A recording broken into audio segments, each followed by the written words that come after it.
What's up, everybody? Sidra here with my first ever video with commentary for Final Fantasy Brave Exvius War of the Visions.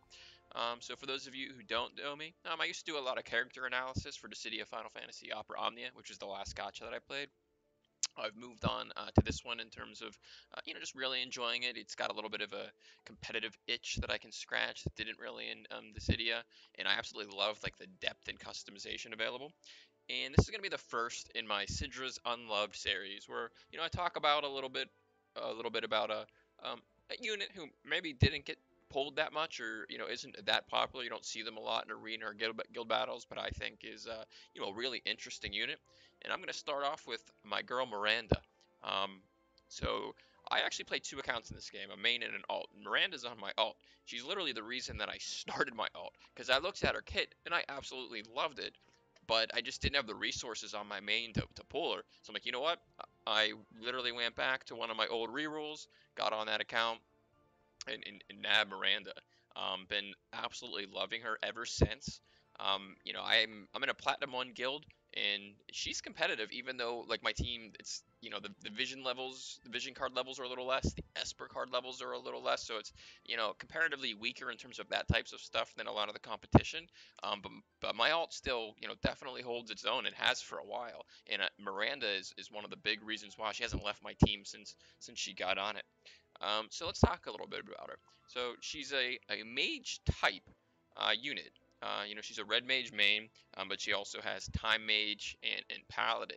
And what makes her so good, or it is a couple of things. First, she has a nice AI. There's a couple of other of these in the game, and I don't think it's anything special they did for Miranda. More so just in terms of the type of kit she has, the way that it works. But she basically stays behind your tank. She'll start off with a haste to them.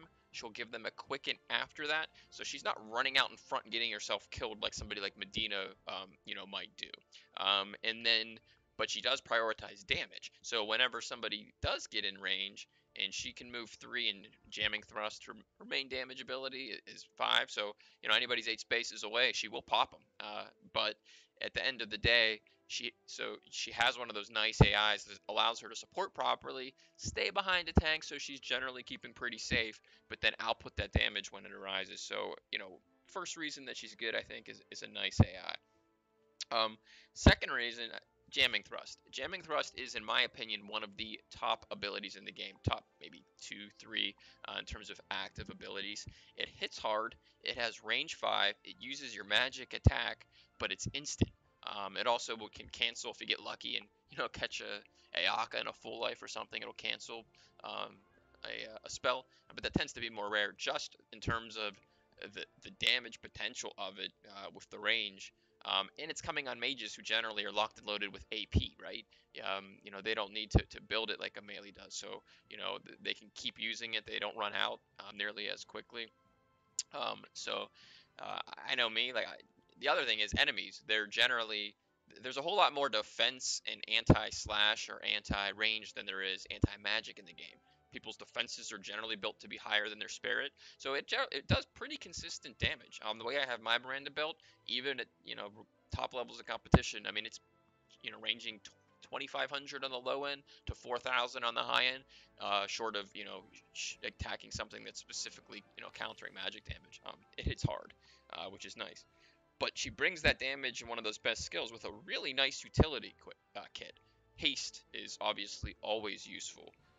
Quicken, really useful. It's pretty nice. Like right now, I have her partied with Wall, and she'll haste him first, and then she'll quicken him, and that moves him forward in front of everybody else quicker than he normally would on its own. So it's really nice synergy with tanks. And then if you're doing manual PvP, which I am a big fan of, I think it's the best mode in the game. The tricks that you can pull off with quicken are almost never ending in this game. So she's got those two skills, but she also brings fast cast. So if you run a runner manually, and this is a manual PvP skill that the AI doesn't really use it, but if you want to run her with, let's say, a Dragoon, and really mess with that the cast time of those jumps, which are one of the weak points of the Dragoons. She's an ideal partner in manual PvP for any Dragoon. So super nice there. And she also brings Kira. She's not a main healer. You're not going to rely on her even in PvE. But it's pretty nice, like the start of your second match in guild battles. Somebody's low, you get a top up. So you get a really nice utility kit with her. Next, and this is something that's important to me, because I like units who don't die. I'm not the biggest fan of glass cannons. I don't care if it's evasion or hit points in defense, but somehow I want units to stay alive. And she's beefy as hell for a mage. Like, when you think of mage, you don't think of, in this game, 4,000 hit points. She has Holy Knight protection from Paladin as a sub job. She gets 5 defense from a master ability, 4 on her board. Best armor is the Platinum Robe. With those things I mentioned right there, that's 39 defense. So you're talking about a mage with 4,000 hit points and 39 defense. She's not falling over dead, anytime the wind blows. Super nice. On top of that, she's got the Paladin's Guard, right? So 20% of the time, she'll really reduce the hell out of that physical damage. You got the utility kit. You've got the damage with Jamming Thrust. Although I should mention, along with her damage, she has a really nice LB too. It is AoE, but it's lower range, so it doesn't get used as often in AI modes as something like Medina's would. But it confuses, and since you're generally running her at max faith, you're generally confusing things in addition to doing a bunch of damage. So it's really nice too. And then, lastly, and I never really would have thought of this before. And by the way, these stats here that you're looking at, I've taken off the favorited equipments. So these are basically her naked stats. Got her 15, 15, 15. So this is what she's got without anything else. But yeah, so jump 2, I would have never really thought of as, if you would have asked me 3 months ago, I probably wouldn't have thought of it. But the way they do these guild battle maps and the arena maps, that actually helps her considerably get to where you want her to go on a turn. So I'd say that's another positive. In terms of weaknesses, she doesn't really have that many, but the first one is probably the big one, in that she is watermelon element. This has 2 problems right now. A, Sid is the most dominant unit in the game in terms of you see more of them than anything else, and it takes a hell of a lot of work to avoid a one hit from a well-built Sid. Some of that's mitigated by the fact that she's not running out in front, and your tank's usually in front of her. That being said, whenever it gets to the point where your tank's out of threat, if Sid's in range, she's going to get targeted and she's probably going to get deaded. But the flip side of that too is that means that they're weak to fire units, and this changes a little bit as we move forward in JP. But so while you got the really negative matchup with Sid, and to a lesser extent Federica, she doesn't really have any extra good matchups. Really, right now, the only good fire unit is Rain, and he takes so little magic damage that her elemental advantage is basically made moot. Like, what's the difference? If you're hitting 400 or 500, it's not that big of a deal. So you got the really big weakness from Sid, and then you don't have, like, the nice advantage of a nice, popular, fire element that you can go attack. So I would say that's her first weakness, and definitely her biggest one. Second one, luck and defense. If you look here at not luck and defense, dexterity and luck, her accuracy is not the best. So she's not the one that if you're doing arena, keep away from those evasion teams. In guild battles, leave those teams to your gunners, or maybe some units who have some higher natural agility that you just pop some extra accuracy on them. Or I keep saying agility, some extra, dex and luck, so that if you pop some accuracy on them, they can counter that. She doesn't have the best natural accuracy, so whatever Esper you put on her, make sure that you're going all the way out and getting that second accuracy, just to help. But just know that is not a strength of hers. And then the last one, it's probably one thing I wish I could change about the game. Any damage who does a lot of magic damage also takes a lot of magic damage, right? I think Rain is the only one who has enough defenses against it that you can still run him at 97 faith and not worry about it. Everybody else, if you do magic damage and you're running them at 97 faith, they are pretty much going to be killed by any strong magic attack. So I'd say that's her third weakness. So keep an eye out for them. But overall, super strong unit. Going to talk a little bit about what builds I have for her. So first we'll go over what her sub jobs are, but then we'll actually go ahead and get into the ways that I would recommend running her. So in terms of red mage sub job, kind of ignore that. It does have Asuna, so potentially if you were looking for the niche use of really having something where you needed to cure a status. Go for it. Other than that, it's not mentionable. Um, Second, she does have Paladin sub job. It is not going to get used that often, only because Time Mage is that good. Um, it's very rare you're going to be one of giving up haste and quicken. Even Comet comes in handy. But in manual PvP, let's say you didn't want to, for some reason, you weren't using a team where quicken was going to be a thing. You didn't want to haste. You were just relying on her to sort of be a damage dealer. Because she comes right out of the box with all that AP.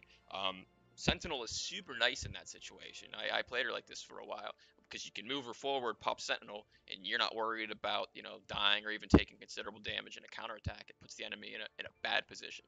So it kind of has that niche use. If you kept her faith down, you could play her as a tank. She'd only have about 4,500 hit points if you completely even maxed her out.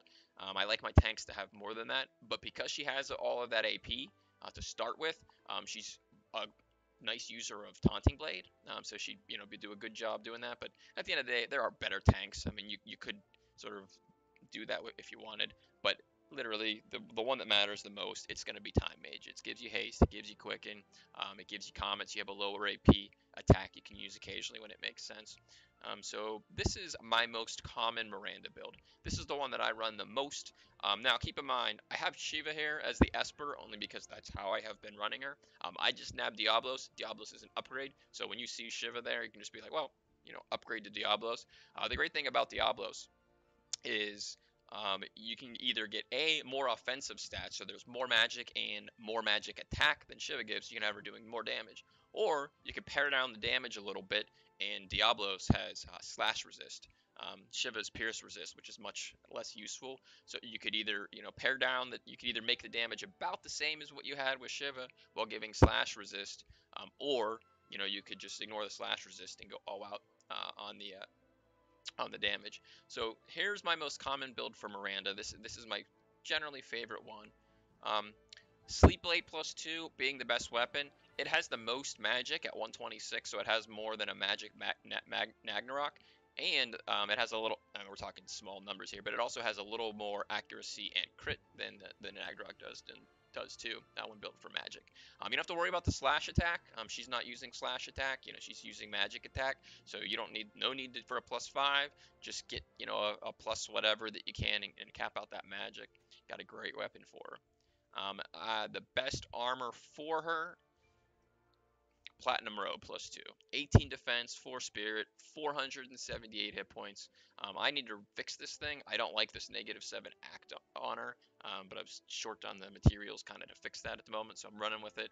I'll re-roll it and do it again. But yeah, this is her best armor. We talked about how beefy she was, and the 18 defense really helps. And missile, is common. I have Solir's TMR on her. This thing is awesome. It gives her a little bit more spirit, but that's really irrelevant. The biggest thing is the Man-Eater for magic attacks, and it's Man-Eater of 20, so it's pretty potent. So the combination of the highest magic weapon and then 20% Man-Eater, this is your highest damage Miranda right here. What do I have here? So I've got Siren. It gives me 26 water magic up, water attack up. It has some decent hit points and magic on it. You could replace this with Trousseau. I mean, water attack +35 or magic attack +35. It might make a difference if you had another unit in the party, but they're pretty much equal in terms of her damage. I just don't have Trousseau. I think the core stats, so like the hit point attack magic on Trousseau, you'll get a little bit more magic on it, a little bit less hit points. So either one would work completely to really turn her into the best damage dealer that you can.